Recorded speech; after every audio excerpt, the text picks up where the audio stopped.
Hello friends, దేవుని కృప వల్ల అయ్యగారు అమ్మగారు మీ అందరికీ దేవుని యొక్క విలువైన ప్రసంగములు స్వయంగా రాసినవి మీకు అందచేయాలని కోరుకుంటున్నాను. మా పుస్తకంలో సిలువ ధ్యాన ప్రసంగములు 83 ప్రసంగములు, క్రిస్మస్ ప్రసంగములు 50 ప్రసంగములు, బైబిల్లోని స్త్రీల ప్రసంగములు 72 ప్రసంగములు, మోషే సుఖోపవాస ప్రసంగములు 63 ప్రసంగములు. ఈ పుస్తకములు అయ్యగారు అమ్మగారు స్వయంగా రాసినవి మీ అందరికీ అందాలని కోరుకుంటున్నాము. మా పుస్తకములు కావాల్సిన వారు కాంటాక్ట్ అవ్వాల్సిన numbers: Bapatla reverend doctor P Jayapal garu, phone number 9866412025. Guntur doctor P Prasadarao garu, phone number 9413685994 and 9705789407. మా పుస్తకంలో మీరు తీసుకొని చదివి ఆదరణ పొంది దేవుని మహిమపరచాలని కోరుకుంటున్నాము. Don't forget to like the video. Thank you.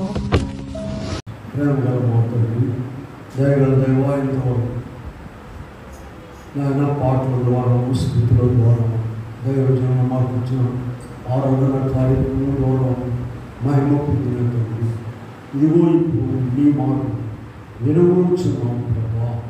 నాతో మీరు మాట్లాడుతున్నారు. వాక్యమైన ఇస్తున్నాము, నిన్ను వేడుకొని ప్రార్థిస్తున్నాము. కూర్చున్నాం. పరిశుద్ధాత్మను గోరుము, జీవమాయేసు ప్రభుని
వాక్య భాగంలోకి వెళ్దాము.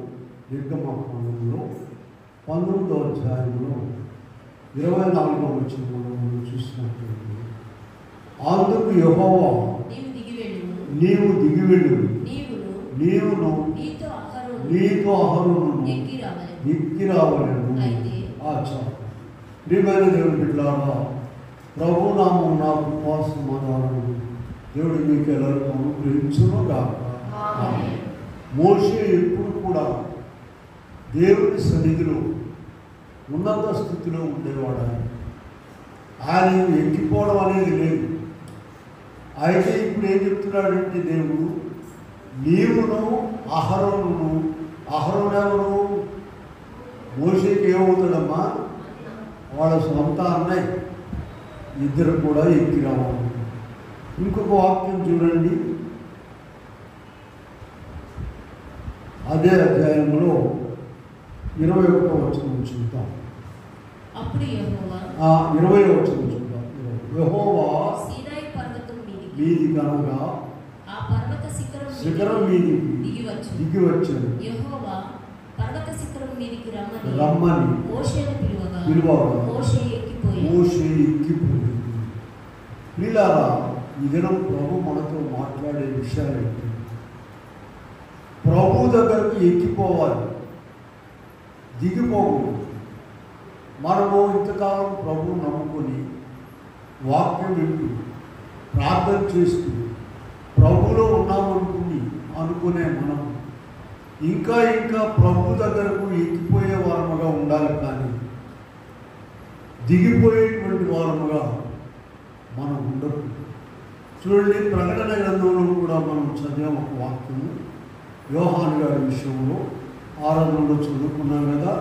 4వ అధ్యాయంలో 1-2 వచనాలు ఈ సంగతులు జరిగిన తర్వాత నేను చూడగా అదిగో పరలోకమందు ఒక తలుపు తెరవబడి ఉంది. మరియు నేను మొదట వినిన స్వరము ఊరధ్వని కలిగి నాతో మాట్లాడగా వింటిని. ఆ మాటలాడిన వాడు ఇక్కడికి ఎక్కిరమ్ము, ఇక మీదట జరగవలసిన వాటిని నీకు కనబరచుదనని. ఇక్కడికి ఎక్కిరమ్ము. ఇలా యోహాను గారు పద్మాసు ద్వీపంలో ఉన్నారు ఒంటరిగా. అక్కడ ఎవరు లేరు. డొమినిషియన్ చక్రవర్తి యోహాను గారిని చంపాలని చాలా ప్రణాళిక వేశాడు. ఆయన అసలు చనిపోవట్లా.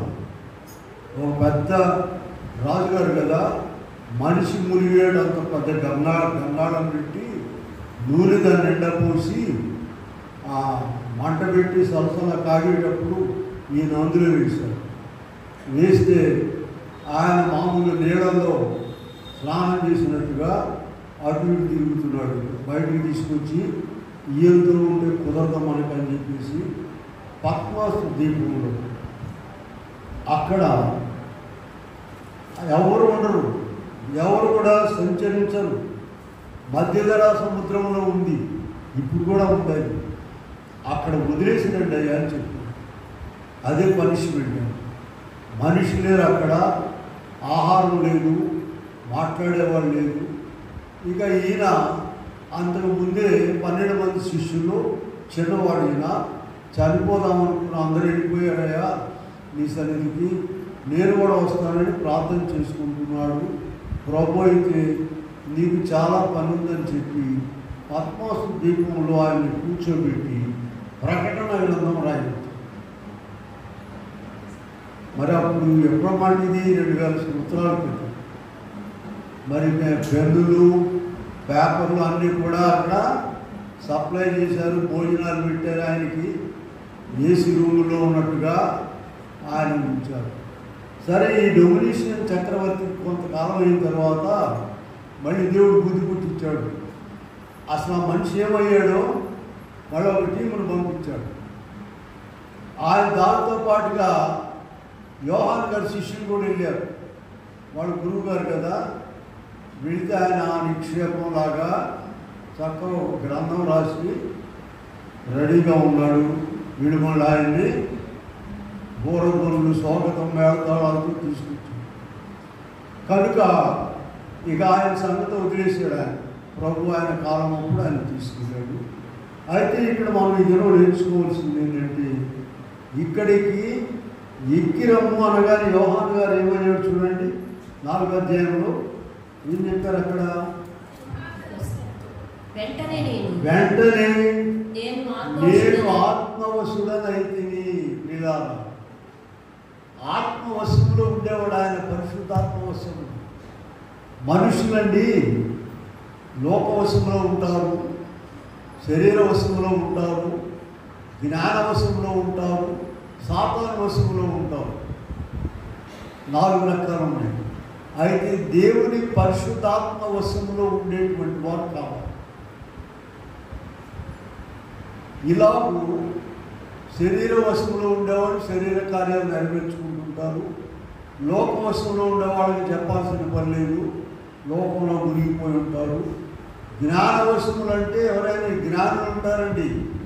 అబ్బాయి అందరూ కూడా నేను పెద్ద జ్ఞానమయ్యా పొగిడేవారు. ఆయన ఆ జ్ఞానవశంలోనే ఉంటాడు.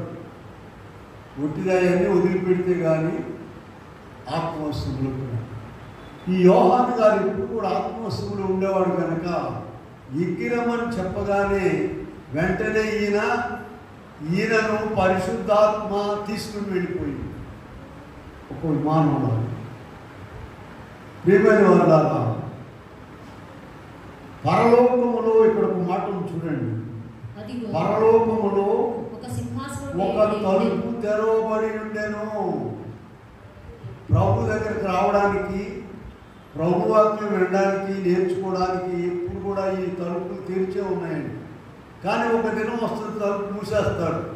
చూడండి, ఇక్కడ ఫిలదెల్ఫియా సంఘానికి వర్తమానం ఇస్తూ ప్రకటన 3:7 ఒక మాట ఉన్నది చూడండి. 3వ అధ్యాయము 7వ వచనంలో ఫిలదెల్ఫియాలో ఉన్న సంఘదూతకు ఇలా రాయము, దావీదు తాళపు చెవి కలిగి ఎవడును తీయలేకుండా వేయువాడును సత్య స్వరూప పరిశుద్ధుడు. చెప్పు సంగతి. దేవుని వాక్యం ఎలా రాస్తారో చూడండి. వాక్యాన్ని చదువుతుంటే ఎంత కరెక్ట్గా ఉంటుందో చూడండి. తలుపు ఎవడు తీయలేడు తీస్తామంటే బాగాలేదు, అట్లా కదట. ఎవడు వేయకుండా తీయవాడు, ఎవడు తీయకుండా ఎంత కరెక్ట్గా రాస్తాడు. ఇప్పుడు ప్రియులారా, ప్రభు దగ్గరికి రావడానికి, వాక్యం వినడానికి అందరికి కూడా తలుపులు తెరిచి ఉన్నది. ఎవరైనా కూడా రావచ్చు. ఈ తలుపులు ఎవరు మూసేయడానికి లేదు. ప్రభు దగ్గరికి రావడానికి ప్రభు మత్తయి సువార్త 11:28 ఒక మాట చెప్పాడు ప్రభు. ప్రయాసపడి భారం మోసుకుంటున్న సమస్తమైన వాళ్ళారా నా యొద్దకు రండి. చూడండి, యెషయా గారు కూడా ఈ మాట చెప్తున్నాడు. చూడండి 22:22లో, అన్ని 22 యెషయా గ్రంథంలో 22 అధ్యాయము 22. నేను దావీదు ఇంటి తాళపు అధికార భారమును అతని భుజముల మీద ఉంచెదను. అతడు తీయగా ఎవడు మూయజాలడు, అతడు మూయగా ఎవడు తీయజాలడు. వీళ్ళారా, ఇటువంటి తాళాలు పేతురికి ఇచ్చారటండి. మత్తయి సువార్త 16:19 చూడండి. 16:19లో మత్తయి సువార్తలో పరలోక రాజ్యము యొక్క తాళపు చెవులు నీకు ఇచ్చెదను. చూసారా వీళ్ళారా, ఇటువంటి వారు తెరిచి ఉన్నటువంటి తలుపు ద్వారములను సద్వినియోగపరుచుకొని ప్రభు దగ్గరికి ఇంకా ఇంకా సమీపంగా వెళ్ళిపోయారు. కొంతమంది అయితే దూరంగా ఉంటారు. ఎన్ని సంవత్సరాలు గడిచినా కూడా సమీపంలోకి రాదు. అయితే ఇక్కడ మత్తయి సువార్తలో ఒక మాట చూద్దాం చూడండి. 25వ అధ్యాయంలో పెళ్లి కుమారుని ఎదుర్కోవడానికి 10 మంది కన్యకులు వచ్చారండి. అందరూ కూడా సిద్ధపడి ఎంతవరకు సిద్ధపడ్డారండి?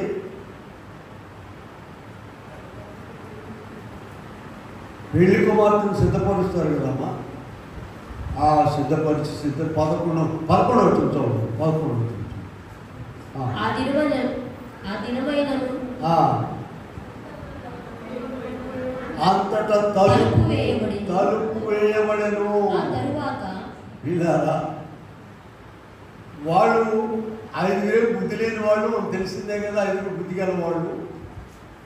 ఈ బుద్ధి లేని వాళ్ళు సిద్ధంలో నూనె తెచ్చుకోకుండా వాడిని కూడా జడగొట్టడానికి ఏం చేశారు? అమ్మ, మీ నూనెలో మాకు కొంచెం, ఎందుకంటే వాళ్ళని కూడా జడగొట్టాలి.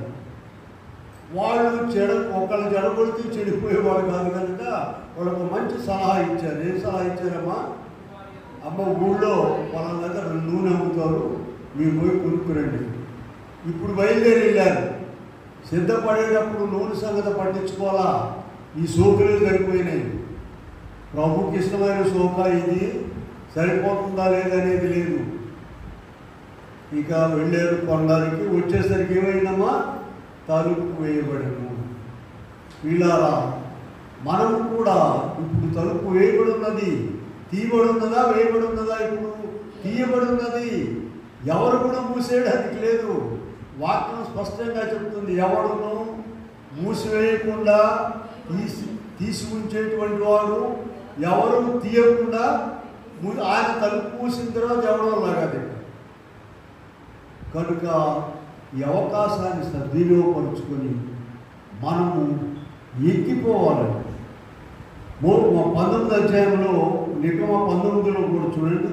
3వ వచనంలో మనం చూస్తే అక్కడ మోషే దేవుని యొద్దకు ఎక్కిపోగా యెహోవా పర్వతము నుండి అతన్ని పిలిచి మోషే దేవుని యొద్దకు ఎక్కిపోయాడు. 24వ వచనంలో నీవును అహరోనును ఇక్కడికి ఎక్కి రావాలని చెప్పారు. అయితే చూడండి, మనము లూకాసు వార్తలో ఒక మాట చదువుకున్నాము. 10వ అధ్యాయంలో 30వ వచనంలో మనం చూడండి. 10:30లో అప్పుడు ఒక యాజకుడు 30 ఒక మనుష్యుడు యెరూషలేము నుండి యెరూషలేము నుండి యెరికో పట్టణముకు దిగి వెళ్ళుచు దొంగల చేతిలో చిక్కెను. వారు అతని బట్టలు దోచుకొని అతన్ని కొట్టి కొర ప్రాణముతో విడిచిపోయి. ఏమండి, యెరూషలేము నుండి యెరికోకు వెళ్తున్నాడని రాయొచ్చుగా. యెరూషలేము పరిశుద్ధ పట్టణము, దేవుని పట్టణము, దేవుడు నివాసం ఉండేటువంటి పట్టణం యెరూషలేము. వాక్యం అంతా చక్కగా రాస్తారు చూడండి దేవుని ఆత్మ. యెరూషలేము నుండి యెరికో గట్ట దిగి వెళ్ళొచ్చు. యెరికో పట్టణం అయితే అది శాపగ్రస్తమైన పట్టణం. యెహోషువ దాన్ని శపించారు. యెహోషువ గ్రంథంలో మనం చూసినట్లయితే ఆ మాటలు మనకు ఉంటాయి. యెరికో పట్టణము విషయము యెహోషువ 6వ అధ్యాయంలో 26వ వచనం. ఆ కాలమున యెహోషువ జనుల చేత శపథము చేయించి వారికి ఇలాగ ఆజ్ఞాపించెను. ఎవడు యెరికో పట్టణమును కట్టించపూనుకొనునో వాడు యెహోవా దృష్టికి శాపగ్రస్తులగును. వాడు దాని పునాది వేయగా వాని జ్యేష్ఠ కుమారుడు చచ్చును. దాని తలుపులు నిలువనెత్తగా వాని కనిష్ట కుమారుడు చచ్చును. చూడండి, యెహోషువ గ్రంథంలో 6వ అధ్యాయంలో 26వ వచనం శపించాడు ఆ పట్టణంలో. ఇశ్రాయేలీలైతే యెరికో పట్టణంలో కూడా వెళ్ళరట. అటుగుండా ఇటుగుండా వెళ్ళిపోయేవాడు, అడంగా వెళ్ళిపోయేవాడు.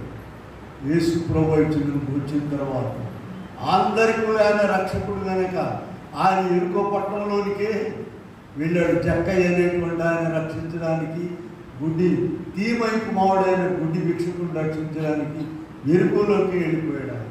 సరే, ఇక్కడ చూద్దాం చూడండి. ఈ శపించబడినటువంటి పట్టణంలోనికి దిగి వెళ్ళొచ్చు అనే మాట ఉన్నది అక్కడ, చూసారా?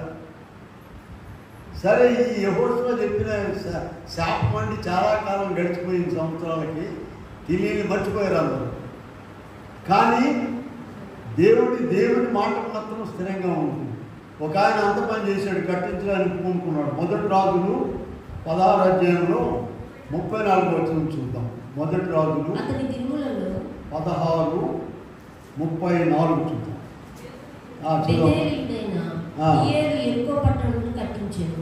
అతడు దాని పునాది వేయగా అబీరాము అన్న అతని జ్యేష్ఠపుత్రుడు చనిపోయాను. దాని గౌలనెత్తగా నెగూబు అను అతని కనిష్ట కుమారుడు చనిపోయాను. ఖచ్చితంగా అక్కడ యెహోషువ గారు ఏమి శాపం పెట్టారు, ఆ శాపం తెలియక 1 రాజుల గ్రంథము 16వ అధ్యాయంలో చివరి వచనంలో ఉందండి. ఆ దినంలో బేతేలీయుడైన హియేలు యెరికో పట్టణమును కట్టించెను. అతడు దాని పునాది వేయగా అబీరాము దాని గౌరులను ఎత్తగా అతని కనిష్ట పుత్రుడు చనిపోయాను. ఇటువంటి పట్టణంలోనికి ఇప్పుడు మనం చూద్దాం చూడండి. లూకాసు వార్త 10వ అధ్యాయంలోనికి వెళదాం. ఇప్పుడు ఇటువంటి పట్టణంలోనికి 30 వచనం. ఒక మనుష్యుడు యెరూషలేము నుండి దిగి వెళ్ళుచు దొంగల చేత చిక్కెను. తర్వాత వారు అతని బట్టలు దోచుకొని కొట్టి ఇలా ప్రభువులో నుండి, ప్రభు నివాస స్థలం నుండి, ప్రభు యొక్క రుచి తెలుసుకుని నీవు లోకంలోనికి దిగిపోయావంటే ఇదిగో నీకు జరిగేటువంటి పని ఇదే. ఈ కొరపాడంతో ఉన్నటువంటి వారే వీళ్ళు ప్రభువును వదిలిపెట్టి దిగిపోయిన వారందరూ కూడా అందరూ బతుకుతున్నారు. కుక్కలు, కోళ్ళు, జంతువులు అన్నీ బతుకుతున్నారు. ఏమా, ఇప్పుడు అమెరికాలో వెళ్ళాము అనుకోండి, అమెరికాలో ఏ భాష మాట్లాడతారమ్మా? ఇంగ్లీషు. కుక్కలు, కోళ్ళు, పందులు, జంతువులు, కుక్కలు ఇట్లాంటి రాదు, కమ్ హియర్ అంటేనే వచ్చింది. దానికి తెలుగు కనుక ఎవరెవరు మాట్లాడుతున్నారమ్మా? పందులు, కుక్కలు, కోళ్ళు అన్నీ మాట్లాడు. మా మనవాడు దేవుడు మాట్లాడు. మా కొరకు ఇద్దరు కొరకు ప్రార్థన చేయండి అని ఏం చెప్తున్నాడంటే వాడు, నేనేమో జయపాల్ తాతయ్య కొరకు ప్రార్థన చేస్తున్నాను, వాళ్ళ అక్కడేమో నాయన కొరకు. డ్యూటీ డివైడ్ చేశాడు. ఇద్దరు కలవకూడదా అంటే నో వాడు. వీళ్ళారా ఏం చెప్తున్నావు ఇక్కడ? అమెరికాలో ఇంగ్లీష్ ఎవరు మాట్లాడతారమ్మా? కుక్కలు, కోళ్ళు, పందులు సమస్తం ఇంగ్లీషే. కుక్కని ఇట్లా రమ్మంటే రాదు, ఇట్లా అంటే దానికి అర్థం కాదు. కమ్ హియర్ వీళ్ళారా. అలాగే ఇక్కడ మనం చూసినట్లయితే ప్రభు సన్నిధిలో ఉండేటువంటి మనం ప్రభు యొక్క ఆజ్ఞ, భాష అన్నీ కూడా మనకు మారిపోవాలి. ప్రభుత్వం ఉండేటువంటి పద్ధతి రావాలి. అయితే ఇక్కడ యెరూషలేము అనేటువంటి దేవుని నివాసం ఉన్నటువంటి పట్టణంలో నుండి బయలుదేరి ఒక అతను ఏం చేశాడండి? ఎరికో పట్టణం వెళుతున్నాడని రాయొచ్చుగా. దిగి వెళ్ళాడు. ఎంత ప్రమాదం జరిగింది వీళ్ళారా. మనం ఇక్కడ కావాల్సిన ఇక్కడ చూడండి, అపోస్తుల కార్యములో మనం చూస్తే ఒక అధ్యాయంలో 15వ వచనంలో అపోస్తలులు ఒక మాట చెప్తున్నారు. 21:15 చూడండి. కావలసిన సామగ్రి తీసుకొని యెరూషలేమునకు ఎక్కిపోతుంది. యెరూషలేము అనేటువంటిది ఉన్నతమైనటువంటి స్థలం, ఉన్నతమైనటువంటి ప్రభు నివసించేటువంటి స్థలం. అక్కడికి వీళ్ళు ఎక్కిపోయారు. ఇదిగో ప్రియులారా, ఒక్క విషయం మర్చిపోవద్దు. మనందరినీ కూడా ప్రభు సన్నిధిలోనికి మనము ఎక్కి వచ్చాం మనందరం కూడా ఆయన కృపను బట్టి. మర్చిపోబాకండి. ఊరికినే వచ్చారనేది కాదు. లోకంలో ఉన్న స్థలాలన్నిటికీ ఊరికినే వెళతారు. ఇక్కడికి రావాలంటే ఎన్నో ఆటంకాలు అధిగమించి ఎక్కి వచ్చిన వారు మనమందరం కూడా. యెహోషువ గ్రంథంలో ఒకసారి వెళ్దాం చూడండి. ఇక్కడ కూడా దిగిపోయిన వారు ఉన్నారు. యెహోషువ 24:4 ఒకసారి చూడండి. 24:4 చూసినట్లయితే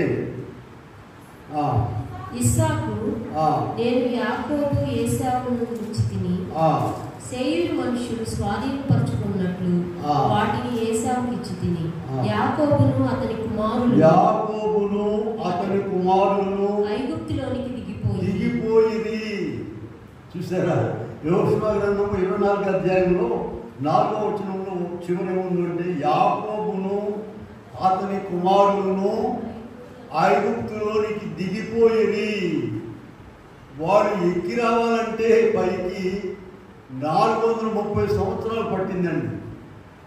చూడండి, నిర్గమకాండ 12వ అధ్యాయంలో 40వ వచనంలో ఆ మాట ఉంది. దేవుడు ఎంతో ప్రణాళిక వేసి మోషేను పుట్టించి మోషేను అక్కడ పంపించి వారికి సిద్ధపరిచి బయటకు తీసుకురావడానికి నిర్గమ 12:40 చూడండి. ఇశ్రాయేలీయులు ఐగుప్తులో నివసించిన కాలము 430 సంవత్సరాలు. పిల్లారా, నువ్వు ఒకసారి తెలుసుకొని దిగిపోయావంటే ఇక మళ్ళీ ఎక్కి రావడానికి 400 సంవత్సరాలంటే నీ పిల్లల తరం గడిచిపోతూ ఉంటుంది. నీకు ప్రభు యొక్క రుచి తెలిసిందా? పాడండి, ఆ వచనం పాడతారుగా. రుచి చూచి తెలిసి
ప్రభులో ఉన్న మనం అసలు రుచి తెలిసిందా నీకు?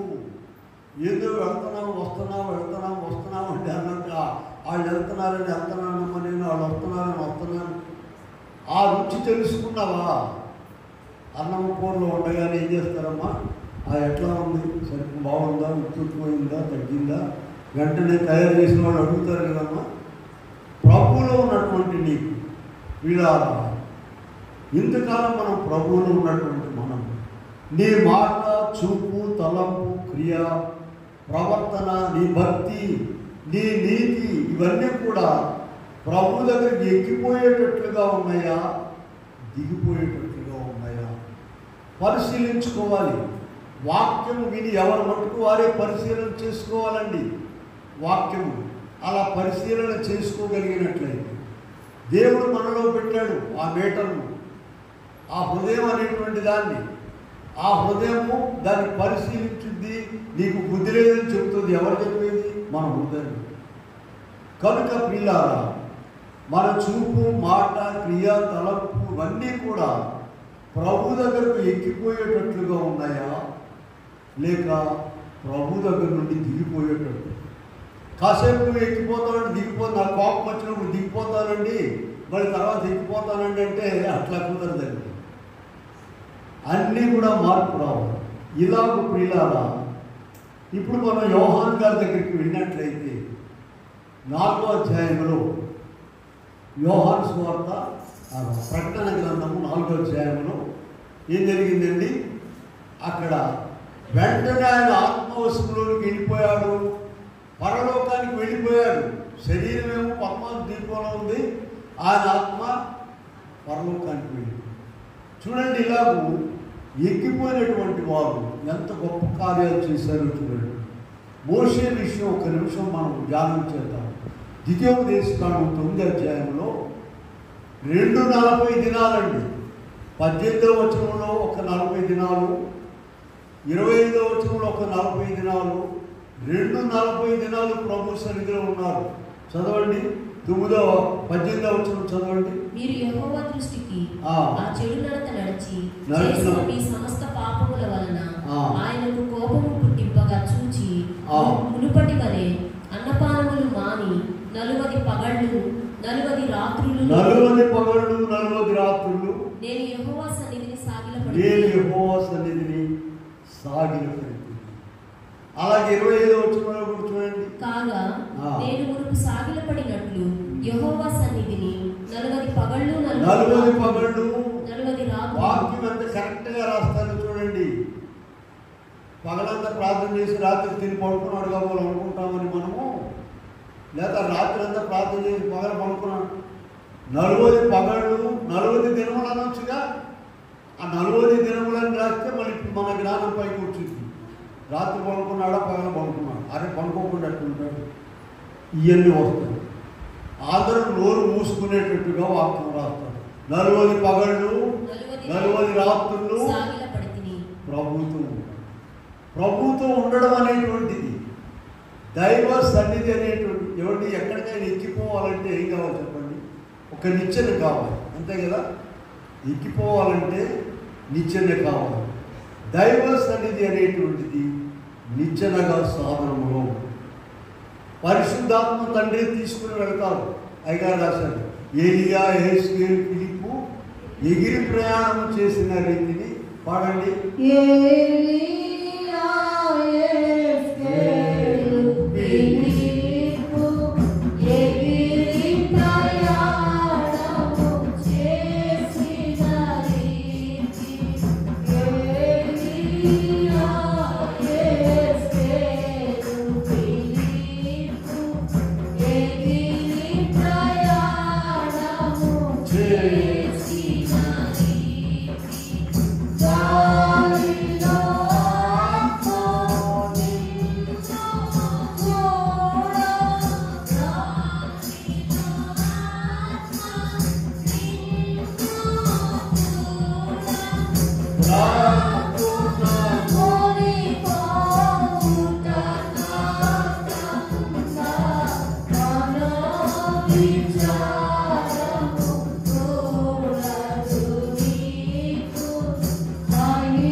ఈ కాలంలో మోషే చేసిన పని మరి ఒకసారి రాశారు.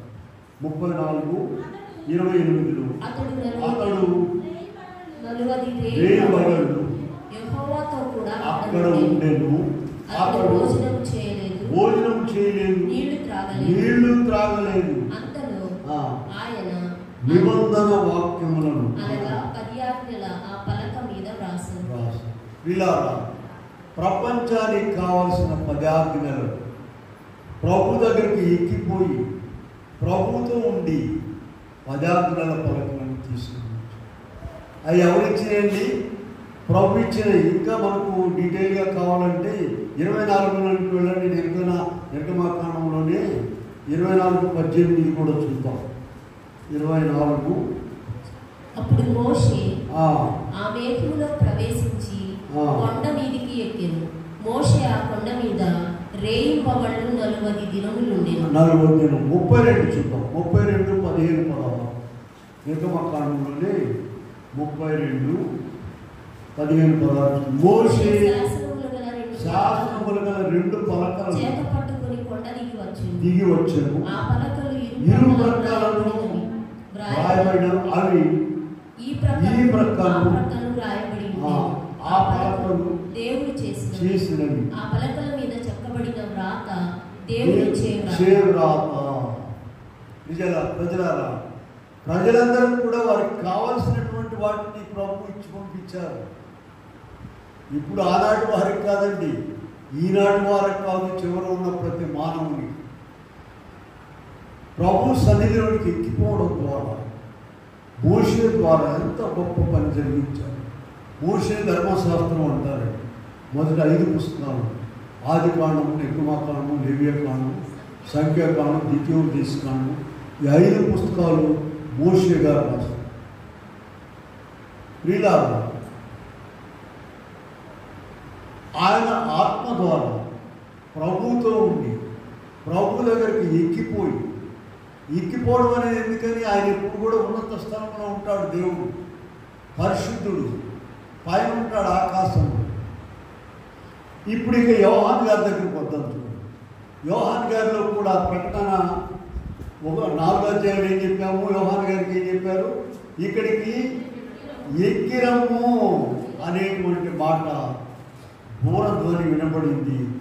వెంటనే ఆయన ఆత్మవశుడైపోయి ఏం చేశాడు? ఆయన ప్రభు దగ్గరికి ఎక్కిండు. అయితే యోహాన్ గారికి ఈ లోకంలో ఉండగానే యోహాన్ గారికి ఒక అలవాటు ఉందండి. ప్రభు దగ్గరికి ఎక్కిపోయే అలవాటు ఉంది. చూడండి, ఎవరైతే సీనాయి పర్వతం మీదకి వచ్చారో ఉరుములు, మెరుపులు, సాంద్రమేఘము, గుండెలు అదిరిపోయినాయి. అసలు ప్రభు ఉద్దేశం ఏంటంటే ఆయనే స్వయంగా 10 ఆజ్ఞలు ప్రజలకు వినిపించాలని ఆయన చెప్తున్నారు కొండ మీద ఉండి. అసలు ఈ మాటలకు వీళ్ళ గుండెలు పగిలిపోతుంది. చచ్చిపోతాం అనుకున్నారు. మీరు చూపిస్తాను చూడండి ఆ విషయాన్ని. మీరు ఆ నిర్గమాకాండంలో మనం చూసినట్లయితే 20వ అధ్యాయంలో మనం ఈ విషయాన్ని చూడగలం. నిర్గమాకాండము 20వ అధ్యాయంలో చూడండి, 1వ చూద్దాం. దేవుడు ఈ ఆజ్ఞలన్నీ వివరించి చెప్పాను. అవునండి. అయితే ఇప్పుడు 18 నుండి చదవండి, 18, 19 చదవండి. 20వ అధ్యాయంలో ఉరుములు, చూచి భయపడి తొలగి దూరముగా నిలిచి మోషేతో ఇట్లనిది, నీవు మాతో మాట్లాడు. 19వ వచనం, నీవు మాతో మాట్లాడు, మేము విందుము. దేవుడు మాతో మాట్లాడిన ఎడల మేము చనిపోదు. వీళ్ళారా, దేవుడు మాట్లాడే మాటలకు వీళ్ళు తట్టుకోలేకపోయారు. కానీ మోషే ఈ సౌండ్ సిస్టంలో పెడుతున్నారు. ఇప్పుడు మీటింగ్లో తెలుసా, అసలు గుండెలు పగిలిపోతున్నాయి. ఇంకేముంటే పెద్ద మీటింగ్లు పెడితే మేము అక్కడ కడలేని ఈస్ట్ గోదావరి అక్కడ పిలిస్తే వాళ్ళు పాటలు ఆరాధన చేస్తుంటే 5 నిమిషాలు కూడా ఉండలేకపోయింది. గుండెల మీద రోకలు పెట్టుకుంటున్నట్టుగా ఉంది. సరే మేము వెళ్ళి మళ్ళీ మా రూమ్కి అయ్యా, మేము మా రూమ్కి వెళ్తాము, మీ ఆరాధన అయిన తర్వాత పిలవండి, వాక్యం చెప్తామని చెప్పాము. వాళ్ళు అయిన తర్వాత వచ్చాము. ఎట్లా ఉంది చెప్పండి? బాగా ఆనందిస్తున్నారు, మంచి పనే. అది కూడా నేను విమర్శించట్లేదు. అయితే నేను అక్కడ వాక్యం చెప్తే ఒక మాట చెప్పాను. ఏం చెప్పానంటే గుర్తొచ్చింది, మీకు చెప్తున్నాను. అయ్యా, చాలా బాగా జరిపారు కదా ఆరాధన, పాటలు, అందరూ కూడా ఆనందించారు. మరి నీ ఇంట్లోకి ఈ ఆనందం తీసుకెళ్తావా? ఒక లారీ మీద ఎక్కిస్తే కానీ సౌండ్ బాక్స్ సరిపోదు. ఇవన్నీ ఇంటికి ఎత్తుకెళ్తావా? నువ్వు కొంటావా? అద్దెకి తీసుకుంటావా? అద్దెకి తీసుకోవడానికి కూడా చాలు నీకు. ఈ ఆర్టిస్టులందరూ ఎక్కడి నుంచి వస్తారు అక్కడికి? ఏ సంతోషం మరి వీళ్ళారా? ఈ సంతోషం మీరు కూడా తీసుకెళ్ళండి అంటే సౌండ్ బాక్స్లా తీసుకెళ్ళండి. వీళ్ళారా ఆలోచించండి. దైవ సన్నిధిలో ఉన్న సంతోషము మనం తీసుకెళ్ళాలి. వీళ్ళేమంటున్నారు? అయ్యా దేవుడు మాట్లాడితేనేమో తట్టుకోలేము, చనిపోతాము. మీరు మాతో మాట్లాడారు. అటువంటి భయంకరమైనటువంటి దేవుడు నరావతారధారిగా ఈ లోకానికి వచ్చారు. యోహాను గారు సద్వినియోగపరుచుకున్నాడు ఆయన దగ్గర. యోహాను గారు అంటే ఇప్పుడు కూడా ప్రభు దగ్గర ప్రభుని ఆనుకుని కూర్చునేవాడు. ఆయనకి ఇష్టం ఆనుకొని ఇవ్వడం, ఈయనకి ఇష్టం ఆనుకో. ఎంత గొప్ప సంగతులు చూడండి. వాక్యంలో కూడా మనం చూడగలం. యోహాను గారి విషయం మనం చూసినట్లయితే ఇక్కడ చూడండి, 12 మంది శిష్యులు ఉన్నారు. 12 మందిలో 3 ముఖ్యులండి. ఆ 3లో ఒకడు యోహాను గారు. చూడండి, మీరు వాక్యంలో చూడగలిగినట్లయితే లూకా సువార్త 8వ అధ్యాయంలో 21వ వచనంలో యాయీరు అనేటువంటి సమాజ మందిరపు అధికారి యొక్క కుమార్తెను బాగు చేయడానికి ప్రభు ఇంట్లోకి వెళ్ళినప్పుడు ఎవరెవరు తీసుకెళ్ళారమ్మా? లూకా సువార్త 8:51. అక్కడ పేతురు, యోహాను, యాకోబు, ఆ 3 మాత్రమే తీసుకెళ్ళారు ప్రభు. ఆ 3 మాత్రం.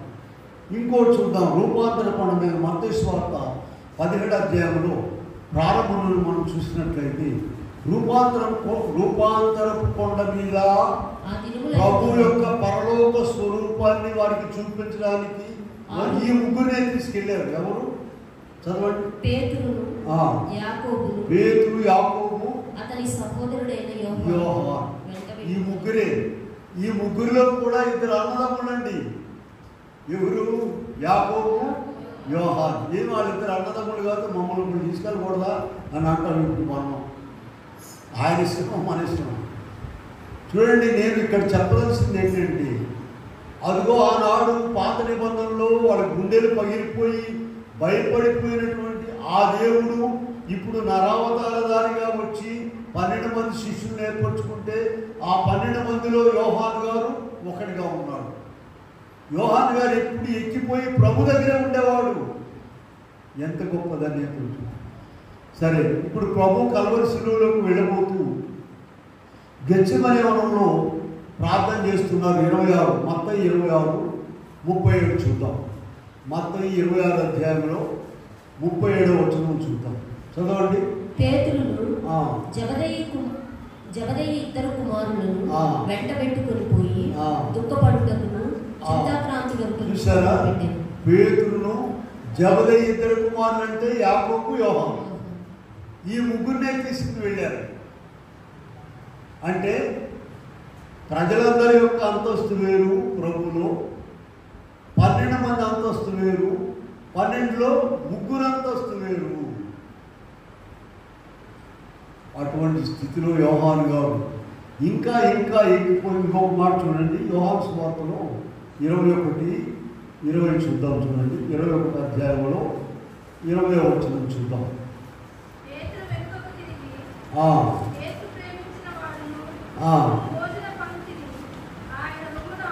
ఆయన రొమ్మున ఆనుకొని ఉన్నాడు. ఎవరు ఆనుకొని ఉంటారండి? ఈ పెద్దోళ్ళు ఆనుకొని ఉంటే వాళ్ళకి ఇష్టమా? ఇద్దరు సొంత అక్క చెల్లెళ్ళే వాళ్ళిద్దరు ఆనుకుని కూర్చుంటే అర్థం జరుగును, విసుగ్గా ఉందంట. ఏమా ఆనుకుని కూర్చోవడం ఇష్టమా? ఎవరికి? చిన్న బిడ్డలకు తల్లికి ఆనుకుని ఉండడం ఇష్టం. తల్లికి ఇష్టము, బిడ్డలు. అటువంటి సంబంధం కలిగి ఉన్నటువంటి వాడు యోహాను. కనుకని ఎక్కిరము అనేటువంటి మాట ఆయనకు చెప్పడం. ఇంకో మాట చూడండి, 21లో 21:7వ వచనం కూడా చూద్దాం. 21 యోహాను యేసు ప్రేమించిన శిష్యుడు. ఆయనకి యోహాను గారికి ఒక పేరు ఏంటి చెప్పండి? యేసు ప్రేమించిన శిష్యుడు. వీళ్ళారా ఇటువంటి స్థితిలోనికి మనం రావాలండి. అయితే ఇక్కడ మనం చాలా విషయాలు చెప్తామండి ప్రభువులో. అవి ఎలా రీచ్ అవ్వాలి, ఎలా నేర్చుకోవాలి, ఎలా సాధించాలి అనేది కూడా చాలా ప్రాముఖ్యమైన విషయం. చూడండి, ఇక్కడ ప్రభు ఎక్కిరమనంగానే ఆయన దగ్గరికి వెళ్ళాలి. ఎలాగో దైవ సన్నిధి అనేటువంటి నిచ్చెన మనం వాడుకోవాలి. దైవ సన్నిధిలో మనం ప్రార్థించి ఆత్మవశంలోకి వెళ్ళినప్పుడు ఆత్మ మనలను ప్రభు దగ్గరకు తీసుకుని వెళ్తుంది. అయితే ఈ దైవ సన్నిధిని మనం ఇష్టమైనట్టుగా చులకనగా వాడుకోకూడదండి. వాళ్ళకి తీరుకున్నప్పుడేమో ప్రార్థనకు రావడము, మేము సన్నిధి పొందామని అంటాము. నిన్న రాలేదేమంటే మేము సన్నిధిలో లేదుగా. ఇప్పుడు సన్నిధి ఏమైందండి? చక్కగా వంకగా కుదిరింది. వచ్చినప్పుడేమో సన్నిధిలో ఉన్నారంట, రాకపోతేనేమో మేము సన్నిధిలో లేవు కదండి. ఇటువంటి లోకానికి ప్రజలకు సరిపోతే కానీ దేవుని దగ్గర సరిపోపిల్లారా. నేను చాలాసార్లు చెప్పిన మరి ఒకసారి చెప్తున్నా, సంఘమంతా వినండి. అందరూ సన్నిధి పనులే, అందరూ ప్రార్థన పనులే. ఇక్కడే ప్రత్యేకంగా ముద్రలేసి లేదు. సరే ఆమె పారిపోతుంది కనుక ఇవి నువ్వు ఉండమ్మా. ఆమె రాలేదు, ఆమె 10 రోజులు సన్నిధి పొర్రాలు కాదు, నువ్వు రామ్మా. అందరూ రాసి పెట్టుకోండి. అందుకనే పుస్తకం పెన్ తెచ్చుకోమంటున్నాను. అందరూ సన్నిధి పనులే, అందరూ ప్రార్థన పనులే. ఒకరు చెప్పాల్సిన పని ఏం లేదు. ఇక్కడ ప్రత్యేకమైన రిజర్వేషన్ టికెట్లు ఏమి లేవు. మనము అందులోకి వెళ్ళడమే. ఇందాక ప్రారంభంలో చెప్పాము, తలుపు ఆయన ఏం చెప్పండి? ఎవరు వేయకుండా తలుపు తీసేటువంటి వాడు, ఎవరు తీయకుండా వేసేటువంటి వాడు.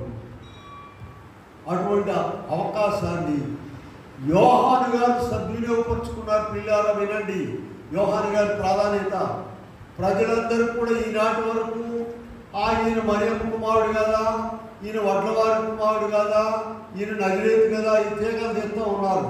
ఈ తీగలతోనే వాళ్ళ జీవితాలు మట్టిలోకి వెళ్ళిపోయాయి. కొంతమంది ఈయన అద్భుతాలు చేశాడు, యాయిరు కుమార్తెను లేపాడు, చాలా గొప్పవాడండి, అయిపోయింది కానీ ఈయన కాస్త ప్రవక్త అండి, 4 మార్కులు ఎక్కువ వేశారన్నమాట. పర్వాలేదండి, వీళ్ళెవరు వేసింది మార్కులు ఆయనకి.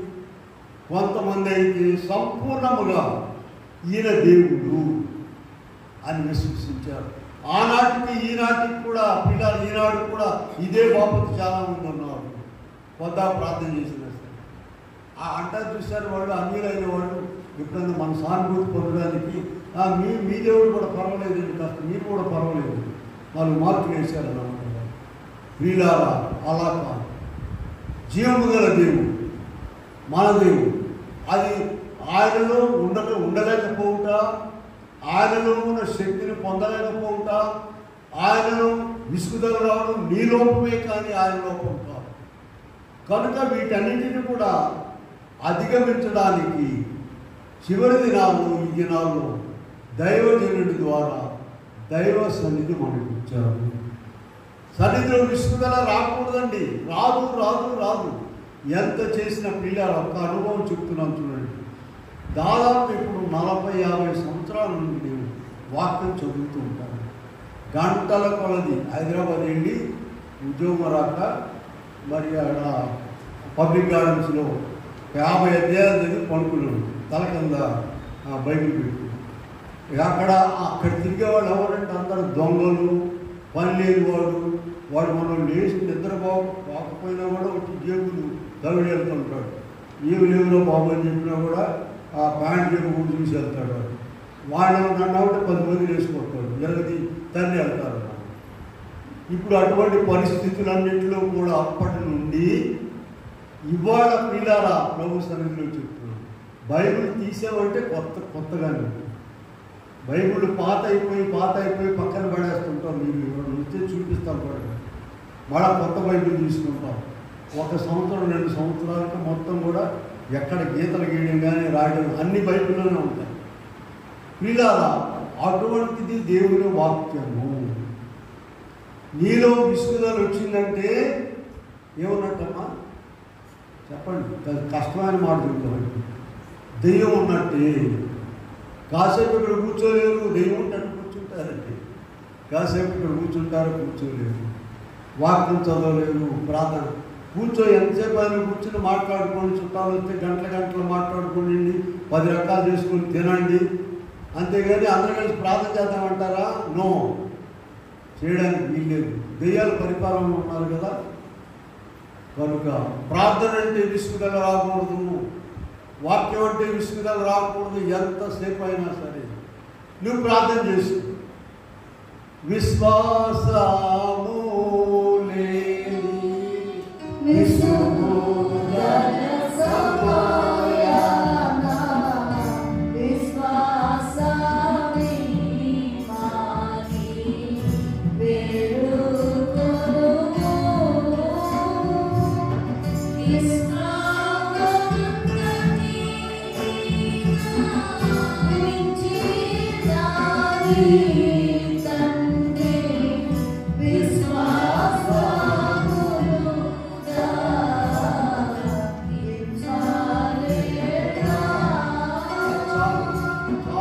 బలహీనతతో ప్రభు సన్నిధిలో అడుగు. భూసంబంధమైన మనం అడిగేవి 2 రకాలండి.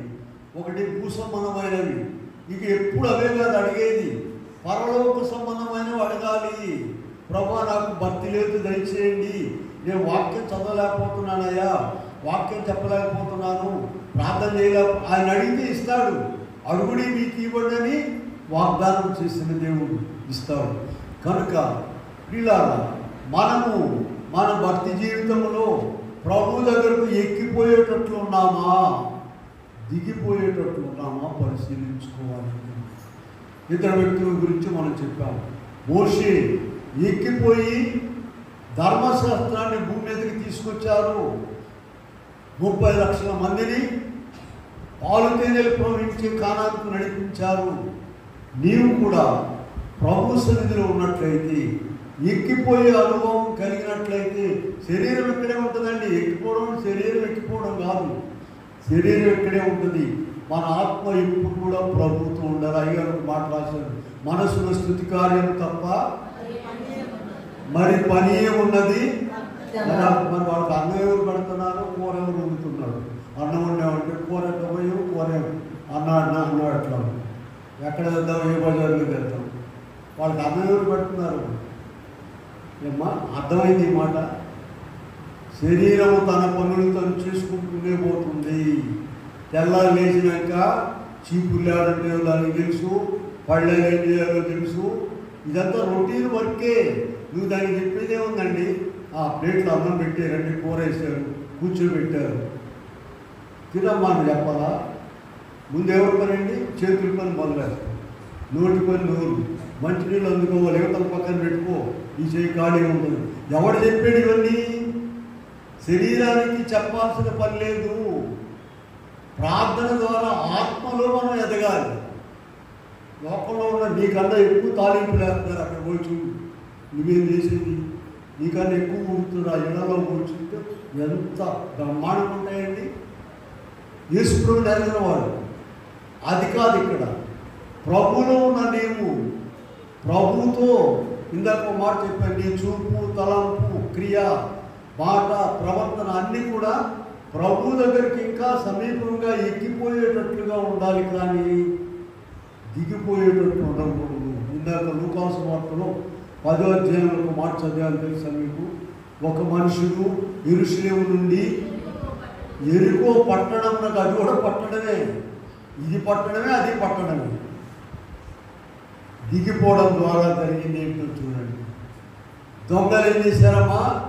దోచుకొని వాడిని బట్టలు కూడా దోచుకొని, డబ్బులు ఏమేమో బట్టలు చొక్కాలు కూడా తీసుకెళ్ళిపోయారు, పొర ప్రాణముతో వదిలిపెట్టి వెళ్ళిపోయారు. నీ గతి కూడా అంతే. అయితే దిగిపోకుండా ఉండడానికి పూర్వకాలంలో లేని పద్ధతి చూడండి. మానవుడు దేవుడికి ఇంకా ఇంకా దూరం అవుతున్నాడు. జ్ఞానాన్ని బట్టి, లోకాన్ని బట్టి, ఇప్పుడున్న మోసాలు, అక్రమం ఇదివరకు ఉన్నాయండి, లేదు. అయితే దేవుడు ఇంకా సమీపంగా వస్తున్నాడు మానవునికి, ఇంకా ఇంకా ఇంకా సమీపంగా వస్తున్నాడు. ఇటువంటి పద్ధతిని మనము సద్వినియోగపరుచుకోవాలి. మన మనస్సును నిలుపుకొని కార్యక్రమాలకు రావాలి, 2 పూట్ల ప్రార్థన చేసుకోవాలి. సన్నిధిలో ఉన్నట్లయితే దైవ సన్నిధి అనేటువంటి నిచ్చెన ద్వారా నీవు ప్రభు దగ్గరకు ఎక్కిపోతావు.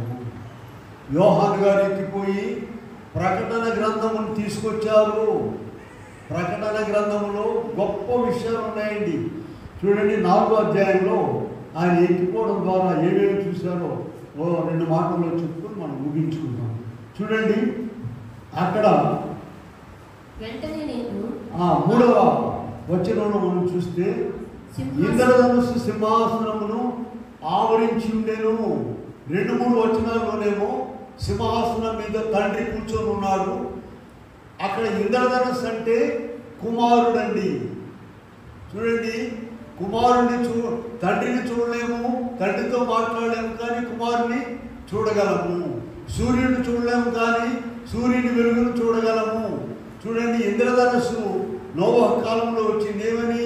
ఇక భయపడొద్దు, మీకు జలప్రళయం రాదని సూచనగా ఇంద్రధనుస్సు పెట్టాడు పరలోకం మేఘముల మీద ప్రభు. అది ఈనాటి వరకు కూడా ప్రభు ఇచ్చింది కనుక నిబంధన గుర్తుగా ఉన్నది. కనుక ఇక్కడ యెహోవా తండ్రిని చూచాడు యోహాను గారు. ఆ సింహాసనం దగ్గర కుమారుడు అంటే ఇంద్రధనుస్సును చూశారు. ఆ తర్వాత మనం చూసినట్లయితే 4వ వచనంలో 24 పెద్దలు, 24 పెద్దలు, 24 సింహాసనాలు ఉన్నాయి. వీళ్ళ వినండి, 24 పెద్దలు ఎవరంటే పెండ్లి కుమార్తె వరుసలో ఉన్నటువంటి వాడు. పాత నిబంధనలో 12 మంది అపోస్తలులు, 12 మంది ఇశ్రాయేలీ పెద్దలు, క్రొత్త నిబంధనలో ఉన్న 12 మంది అపోస్తలులు, మొత్తం కలిసి 24 పెండ్లి కుమార్తె. అంటే లోకంలో ఉన్న వారందరూ కూడా కొన్ని కోట్ల మంది వెళ్ళి వాళ్ళ వరుసలో ఉంటారు. మనం ఇక్కడ చూసినట్లయితే 21వ అధ్యాయంలో ప్రకటనలో 12-14 వచనాలు చూస్తే 12 మంది పాత నిబంధన గోత్రకర్తలు, 12 మంది క్రొత్త నిబంధన అపోస్తలులు. వీళ్ళందరూ కూడా 12 ద్వారబంధముల మీద రాయబడి ఉన్నాయి గోత్రకర్తల పేర్లు. 12 పునాదుల మీద అపోస్తలుల పేర్లు రాయబడి ఉన్నాయి. వీళ్ళందరూ కూడా ఎవరంటే పెళ్లి కుమార్తె వరుసలో సిద్ధపడినటువంటి పాత నిబంధన భక్తులు, క్రొత్త నిబంధన భక్తులు. మనం కూడా మీరు 1 కొరింథీ పత్రిక 15వ అధ్యాయంలో 23వ వచనంలోకి వెళ్ళినట్లయితే వారి వరుసలో లేస్తారనేటువంటి మాట కనబడుతుంది. చూడండి, 15:23. ప్రతి వాడును తన వరుసలోనే బ్రతికింపబడును. ప్రథమ ఫలము క్రీస్తు, తర్వాత క్రీస్తు వచ్చినప్పుడు ఆయన వారు బ్రతికింపబడును. కనుక ఇక్కడ ప్రియులారా 4వ వచనంలో చూసినట్లయితే 4:4లో పెద్దలు తెల్లని వస్త్రములు ధరించుకొని ఉన్నారు. ప్రియులారా, వారు ప్రభు యొక్క రక్తములు తీర్పు చేసుకున్నారు. 7:14లో ఈ మాట చూడగలం. ప్రభు రక్తంలో వాళ్ళు తీర్పు చేసుకున్నారు. మనం ఇక్కడ చూసినట్లు అనేక వస్త్రాలు ఉన్నాయి. రక్షణ వస్త్రము, నీతి వస్త్రము, జయ వస్త్రము, హతసాక్షి వస్త్రము, ఇవన్నీ ఉన్నాయి. కానీ ఇక్కడ పెండ్లి కుమార్తె వస్త్రమును 24 పెద్దలు ధరించుకున్నారు. ఇవన్నీ ఎందుకు చెప్తున్నానంటే యోహాను గారు ఎక్కిపోవడం ద్వారా పరలోకములో ప్రాముఖ్యమైనటువంటి స్థలం మొత్తం కూడా చూసి రాశారు మనకు. తండ్రి ఎక్కడ కూర్చుంటారు, తండ్రి పైన ఇంద్రధనుస్సు అంటే కుమారుడు ఉంటారు. తర్వాత చుట్టూ 24 సింహాసనాలు ఉన్నాయి. ఆ తర్వాత మనం ఇంకా చూసినట్లయితే వారికి కిరీటములు ఉన్నాయి. అలాగే ఇక్కడ మనం చూసినట్లయితే 4వ అధ్యాయంలో 5-7 వచనాలు చూస్తే 7 దీపములు కనబడుతున్నాయి. ఇవన్నీ కూడా పరిశుద్ధాత్మ తండ్రికి సాదృశ్యంగా ఉన్నాయి. అలాగే 6వ వచనంలో చూడండి, 4వ అధ్యాయం 6వ వచనం, సింహాసనం ఎదుట స్ఫటికమును పోలిన గాజు సముద్రము కలదు. ప్రకటన 4:6. చూడండి, ఆ గాజు సముద్రంలోనట పరలోకంలో ఏం జరుగుతుందో అది స్పష్టంగా కనబడుతుంది. అయ్యగారు ఏం రాశారంటే భూమి మీద ప్రకటన గ్రంథం గాజు సముద్రం అంటే దాంట్లో అంత స్పష్టంగా అయ్యగారు బైబిల్ యొక్క ప్రకటన గ్రంథం మీద కామెంటరీ రాశారండి. బైబిల్ ఎంత ఉంటుంది, మన బైబిల్ చేతులు బైబిల్ ఎంత ఉందో 22 అధ్యాయం మీద ఆయన రాసిన కామెంటరీ అంత ఉంది. చాలామంది రాశారు, కానీ మేము విజయవాడ ఉండగా నేను ఎప్పుడు ప్రభు దగ్గరికి వెళ్ళేవాడండి విజయవాడలో. అక్కడ చాలా మంది రాశారు, కానీ అవన్నీ కూడా చాలా పొరపాటు. వాళ్ళ పొరపాట్లు ఆ పుస్తకాల్లోనే ఉన్నాయి. అయ్యగారు రాసిన దాంట్లో ఎక్కడ కూడా ఒక పొరపాటు కూడా లేదు. ప్రభు సన్నిధిలో రాశారు. సరే, ఇవన్నీ కూడా యోహాను గారు ఎక్కిపోవడం ద్వారా చూచారు అనే మాట కొరకు చెప్తున్నాను. గాజు సముద్రం చూశారు. తర్వాత 4వ అధ్యాయంలో 6, 7, 8 వచనాల్లో మనం చూస్తే ఇక్కడ సింహాసనము చుట్టూ 4 జీవులు ఉన్నవి. ఆ మాట మీరు ప్రకటన 4వ అధ్యాయంలో 6, 7, 8 వచనాలు చూస్తున్నాం. ప్రతి జీవికి 6 రెక్కలు, చుట్టూ లోపట కన్నులు, అవి 4 సమాజములు. వీరు లోకమంతటి కొరకు ప్రార్థించేటువంటి దూతలు. వీరు చూడండి ఏ పద్ధతులు ఉన్నారో. మొదటిది 7వ వచనం 4:7.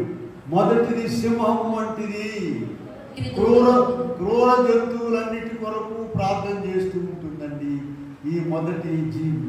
రెండవది దూడ, సాధు జంతువులన్నిటి కొరకు ప్రార్థన చేస్తూ ఉంటుంది ప్రభు సన్నిధిలో. మూడవది నరుడు, మనుషులు, మానవులందరి కొరకు ప్రార్థన చేస్తూ ఉంటారు. నాలుగవది పక్షి రూపము, పక్షులన్నిటి కొరకు. ప్రియులారా, ఈ 4 జీవుల ద్వారా మనం నేర్చుకున్నది ఏంటంటే, మానవులుగా మనము మనుషులందరి కొరకు ప్రార్థన చేయాలి.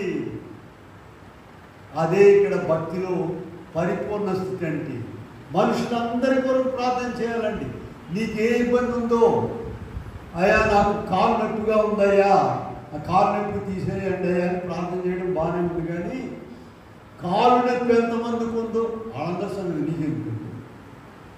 అదే ఇక్కడ భక్తిలో సంపూర్ణత అంటే, నీకు ఏ ఇబ్బంది ఉందో, ఏ కష్టం ఉందో దాని వాక్యంలో ఉన్నదేనండి. చూడండి, హెబ్రీ పత్రికలో కొత్త విషయాలు ఏం కావాలి. 13వ అధ్యాయంలోకి వెళ్ళండి. హెబ్రీ పత్రికలో 13 ప్రారంభం నుంచి చదవమ్మా. ప్రారంభం 13. ప్రేమ నిలువరుగా ఉండనీయుడి, ఆతిథ్యము చేయమరువకుడి. దాని వల్ల కొందరు ఎరుగకయే దేవదూతలకు ఆతిథ్యము చేసిరి. మీరు వారితో కూడా బంధింపబడినట్టు బంధకముల్లోనున్న వారిని జ్ఞాపకం చేసుకుని, మీరును శరీరంతో ఉన్నారు కనుక కష్టం అనుభవించుతున్న వారిని జ్ఞాపకం చేసుకోండి. మీరు బంధకములో ఉన్నట్లయితే బంధకములో ఉన్న వారందరి కొరకు ప్రార్థన చేయాలి. మీరు శరీరంతో ఉన్నారు కనుక కష్టం అనుభవించే వారి కొరకు అక్కడ నిత్యము ప్రార్థన జరుగుతుందండి. లేకపోతే మనం అందరం ఇలా ఉండలేము. మనుషులందరి కొరకు ప్రార్థన చేయడానికి అక్కడ ఒక జీవి మానవుని రూపంలో ఉండి ప్రార్థన చేస్తుంది. ప్రతి ఒక్కరి కొరకు, అయ్యా ఫలానా బాపట్ల పట్టణంలో ఫలానా పేటలో ఉన్నారయ్యా, ప్రార్థన లేకుండా తిని పడుకుంటున్నారయ్యా, కనికరించాయని వారి కొరకు ప్రార్థన చేస్తారు. కనుక మనం కూడా ఏం చేయాలి? అందరి కొరకు ప్రార్థన చేయాలి. అలాగూ 4 జీవులను, ఈ 4 జీవులు చివరి చూడండి, చిన్న అధ్యాయాలు ఉంటాయండి ప్రకటన గ్రంథంలో. 8, 9, 10, 11 వచనాల్లో 4 జీవులు, మరి 24 పెద్దలు అందరూ కూడా ప్రభువును స్తుతిస్తూ ఉన్నారండి. ఆ మాటలు మీరు 8 నుండి 11 వరకు చూస్తే స్తుతి కనబడుతుంది. ప్రతి ఒక్కరు కూడా స్తుతిస్తూ ఉన్నారు. ప్రతి ఒక్క విషయాన్ని బట్టి మనము కూడా అలాగూ స్తుతించాలి. జీవమును, శక్తి, విశ్వాసము, తెలివి, బైబిలు, విద్య, ధనము అన్నిటిని కూడా ప్రక్కన పడేసి, చూడండి 24 పెద్దలు వారి కిరీటాలను ప్రక్కన పెట్టేసి, అయ్యా నీకే మహిమ, ఘనత, కీర్తి అని ప్రభువును నిత్యం కూడా స్తుతిస్తూ ఉన్నారు. మనము కూడా ఆయనను స్తుతించాలి. ఇక్కడ స్తుతి సాగదండి, భూమి మీద స్తుతి సాగదు. ఎవరైతే స్తుతి సాగించుకుంటారో, అయ్యగారు పాట రాశారు, స్తుతి సాగదు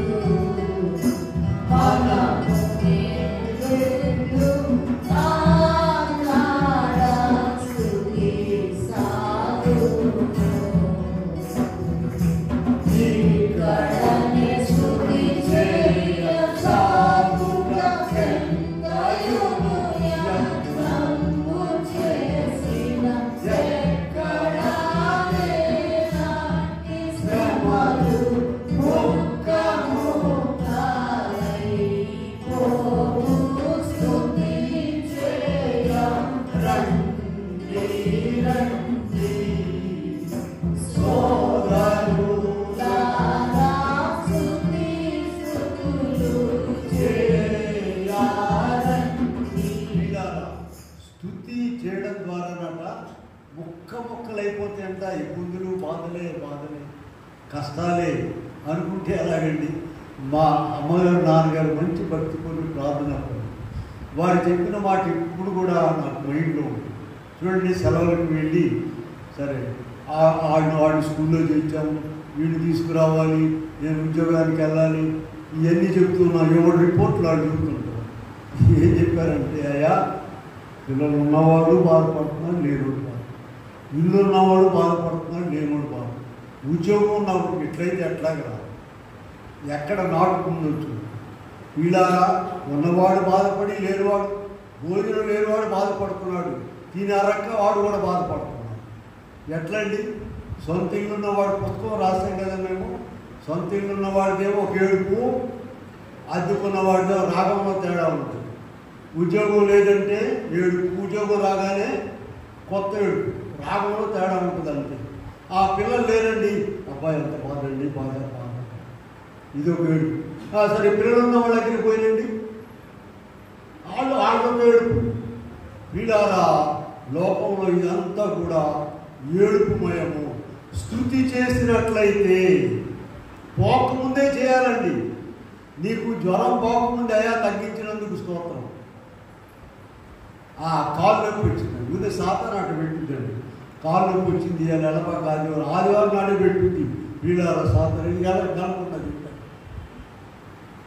ఇటువంటి వాటన్నిటిని కూడా మనం స్తుతి చేయడం ద్వారా, స్తుతి ద్వారా కొంతమంది మేలు కలిగినా కూడా స్తుతి చేయరు, అలా కాదు. కనుక మనం అన్నీ ఉండి కూడా మనం బాధపడితే ఎట్లాగండి? లేనివాడు బాధపడుతుంటాడు, నీవన్నీ ఉండి కూడా ఇంకా నాకు బాధ అనకూడదు, స్తుతి చేయాలి. కనుక పిల్లారా, ఇక్కడ సారాంశం ఒక మాటలో చెప్తాం. ప్రభు దగ్గరకు మనం ఎక్కిపోయే వారముగా ఉండాలి. దినదినము లోకంలోకి దిగిపోయేవారుగా ఉంటారు. ఎక్కిపోయేవారుగా ఉండడానికి సాధనం ఏంటి చెప్పండి? నిచ్చినేంటి?